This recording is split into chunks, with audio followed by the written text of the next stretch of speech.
नमस्कार जी दोस्तों, कैसे हो दोस्तों। स्वागत है हमारे YouTube चैनल पर। दोस्तों आज अपन बात करने वाले यूजीसी के बारे में। तो दोस्तों अगर आप हमारे चैनल पर नए हो तो चैनल को सब्सक्राइब जरूर कर देना, ताकि हर रोज न्यूज वीडियो आप तक आसानी से पहुंच सकेंगे। दोस्तों 2026 के नए नियम निकले हैं 16 जनवरी से, जिसमें भारत के प्रधानमंत्री ने यूजीसी के नए नियम निकाले। दोस्तों यूजीसी का मतलब होता है कि किसी जातिवाद की या जाति के साथ में हो रहे भेदभाव को कम करने के नए नियम, जिसमें अगर कोई किसी स्कूल या कॉलेज के अंदर कोई स्टूडेंट यानी कि कोई SC/ST के स्टूडेंट को कोई श्रवण समाज यानी कि कोई बड़ी समाज जैसे राजपूत हो गए, ब्राह्मण, OBC समाज के कोई लोग या कोई स्टूडेंट उसको गलत बोल देता तो वो कड़ी से कड़ी कार्रवाई कर सकता है। जिसकी वजह से यूजीसी को नए नियम निकाले, जिसमें अगर किसी स्टूडेंट को या किसी भी कॉलेज के स्टूडेंट को कोई भी गलत तरह की टिप्पणी करता है या किसी भी प्रकार के कुछ चिढ़ाने का काम करता है तो उसके ऊपर कानूनी कार्रवाई कर सकता है। दोस्तों यूजीसी के नए नियम के अनुसार जैसे SC/ST का लड़का कोई श्रवण समाज की लड़की को यानी कि SC/ST का लड़का जैसे राजपूत ब्राह्मण समाज की लड़की को प्रपोज करता है और वो लड़की उसको मना कर देती है, वो इस रिश्ते से मना कर देती है कि मैं नहीं रहना चाहती हूँ, तो वो लड़का कानूनी कार्रवाई कर सकता है यूजीसी की तरफ से, और वो कड़ी से कड़ी की सजा भी दे सकता है। जिसकी वजह से उस लड़की के एकेडमी की तो करियर पूरा खत्म हो ही जाएगा, लेकिन उसके अलावा भी उसको 3 से 5 साल की सजा हो सकती है। ये है यूजीसी का नया नियम, जिसके अंदर एक तरफा पूरा का पूरा अधिकार दिया गया है, जिसको आप भेदभाव के लिए बोल रहे हैं कि ये भेदभाव को खत्म करने का।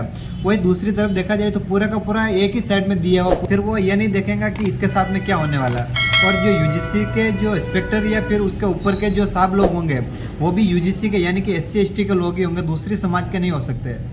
तो दोस्तों इसमें काफ़ी ज़्यादा लोगों को नुकसान भी होने वाला है और कुछ लोगों को फ़ायदा भी होने वाला है। दोस्तों नुकसान की बात करें तो जैसे किसी भी उच्च आदमी यानी कि किसी श्रवण समाज के कोई इंसान या कोई बच्चा कॉलेज में पढ़ाई कर रहा है, उसने गलती नहीं भी की यानी कि उसने गलती नहीं भी की, किसी ने उसको ऊपर ये कंप्लेन कर ली तो उसकी ये नहीं सुनी जाएगी। पहले उसको वहाँ पे लेके जाएगा, फिर उसकी बात सुनी जाएगी। इसके लिए उसको पहले सज़ा दी जाएगी, फिर उसकी बात सुनी जाएगी। फिर वो गलत हो या सही हो ये वो वहाँ पे नहीं देखा जाएगा। बाकी दोस्तों आपको क्या लगता है यूजीसी सही है या गलत है?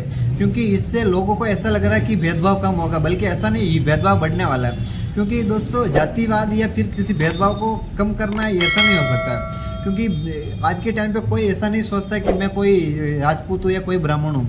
क्योंकि जो स्टूडेंट है, जो बच्चे होते हैं वो स्कूल में जाते हैं, वो खाली पढ़ाई के लिए जाते हैं या फिर मनोरंजन के लिए वहाँ पे खेल कूदने के लिए या फिर वहाँ पे जाते हैं। वो कोई जातिवाद का कीड़ा लेके स्कूल में कभी नहीं जाएंगे, वो छोटे बच्चे हो गए या फिर कॉलेज के अंदर। क्योंकि वो कोई ऐसा नहीं सोचेंगे कि मैं महाराणा प्रताप का वंशज या मैं फिर कोई पंडित हूँ, मैं कोई ब्राह्मण हूँ। वो खाली एक माइंड के अंदर कीड़ा बैठाया जा रहा है, जिसमें भारत के प्रधानमंत्री ने पहले ऐसा बोला कि एक रहोगे तो सेफ रहोगे, लेकिन अभी वही सबको बांटने का काम कर रहे हैं। जिसकी वजह से उन्होंने यूजीसी निकाला, जिसमें अगर कोई भी बच्चा किसी बच्चे के बारे में, किसी जाति के बारे में भी कुछ गलत बोल देता यानी कि उसको कुछ पता नहीं, फिर भी वो थोड़ा सा भी माइंड में कुछ आ गया और उसने गलत बोल दिया, तो उसके ऊपर यूजीसी के कानून के तहत उसके ऊपर कड़ी से कड़ी कार्रवाई की जाएगी। और जो ऊपर बैठे यूजीसी के नए इंस्पेक्टर लोग होंगे वो भी उसके ऊपर कड़ी से कड़ी कार्रवाई की जाएगी और उसको स्कूल से भी निकाल दिया जाएगा। इसलिए दोस्तों ये कहीं के श्रवण समाज के लोगों के लिए काफ़ी ज़्यादा नुकसानदायक है, क्योंकि बच्चे लोगों को कुछ पता नहीं होता वो कौन सी जाति का है या फिर कौन सी समाज का है। इसलिए यह नियम बिल्कुल भी गलत है। और दोस्तों किसी भी भगवान के बारे में या कोई भी बहुत आज के टाइम पे भारत के अंदर किसी भी भगवान के कोई सोचा समझे गाली दे देता, जिसकी वजह से अपन कोई उनको कुछ बोल भी नहीं सकता। अगर बोले उन्होंने यूजीसी के कानून लागू कर दिए तो उसका लेना का देना पड़ जाएगा। इसलिए दोस्तों यूजीसी के उसके बाद में दोस्तों दिल्ली में एक बीजेपी के विधायक ने भी नरेंद्र मोदी को पत्र लिखा और उसमें यूजीसी के बारे में गलत बताया और उन्होंने बोला कि ये पूरा का पूरा एक तरफा है। इसके विरोध में उन्होंने बोला, जिसकी वजह से उस विधायक को भी पूरा का पूरा इस्तीफा दे दिया है और उस विधायक को निकाल दिया उस पद से।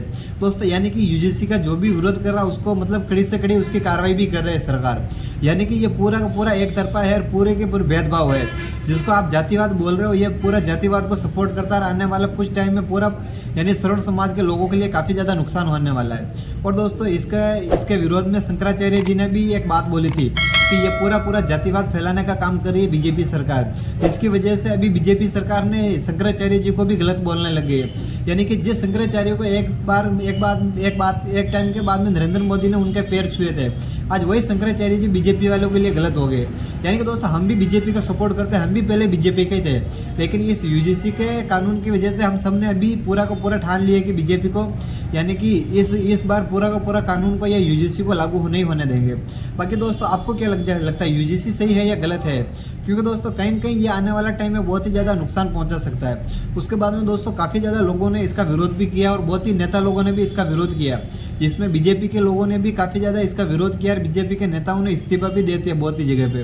बाकी दोस्तों इसमें मनीष कश्यप ने भी इसका खुला विरोध किया और बोला कि ये कॉलेज में स्टूडेंट के लिए बहुत ही ज़्यादा भेदभाव होने वाला और कोई अपने धर्म के लिए कुछ नहीं बोल सकता यूजीसी लागू होने के बाद में। बाकी दोस्तों नरेंद्र मोदी को जिस हिसाब से जिन लोगों ने हिंदू समर्थक के रूप में वोट दिया, यानी कि जितने भी वोट मिले पूरे धर्म के नाम पे वोट मिले, वही वापस ऐसा कर रहा है, ये वापस हिंदुओं में जातियों में बांटने का काम कर रहा है। इसके बाद में दोस्तों भारतीय जनता पार्टी के बहुत ही शानदार नेता अपने आदित्यनाथ योगी ने भी इसका विरोध किया और बोला कि ये यूजीसी लागू होने से हमारे देश में काफ़ी ज़्यादा बदलाव हो जाएंगे और ये आने वाले टाइम में श्रवण समाज के लिए बहुत ही ज़्यादा नुकसान होने वाला है। यूजीसी से बहुत ही लोग अब मौके का फ़ायदा उठाएंगे, यानी खुली धमकी देते हुए ये यही बोल रहे हैं अगर यूजीसी लागू हो गया तो ये श्रवण समाज में बहुत ही ज़्यादा नुकसान होने वाला है। इसका पहला नियम हम आपको उत्तर प्रदेश में मिल भी गया, जिसमें एक कॉलेज में एक श्रवण समाज की लड़की को एक SC/ST के लड़के ने प्रपोज किया।